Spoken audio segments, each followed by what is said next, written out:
بسم الله الرحمن الرحيم والنازعات غرقا والناشطات نشطا والسابحات سبحا فالسابقات سبقا فالمدبرات أمرا يوم ترجف الراجفة تتبعها الرادفة قلوب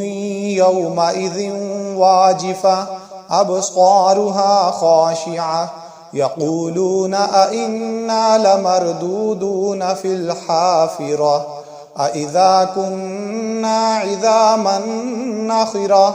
قالوا تلك إذا كرة خاسرة فإنما هي زجرة واحدة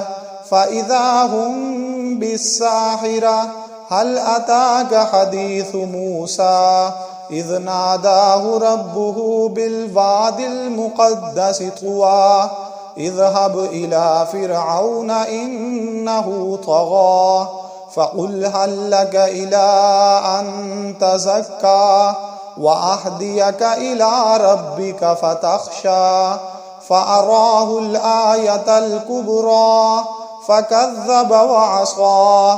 ثم أدبر يسعى فحشر فنادى فقال أنا ربكم الأعلى فأخذه الله نكال الآخرة والأولى إن في ذلك لعبرة لمن يخشى أأنتم أشد خلقا أم السماء بناها رفع سمكها فسواها وأغطش ليلها وأخرج ضحاها والأرض بعد ذلك دحاها أخرج منها ماءها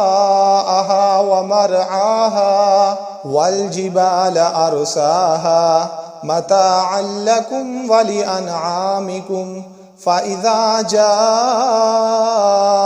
الطامة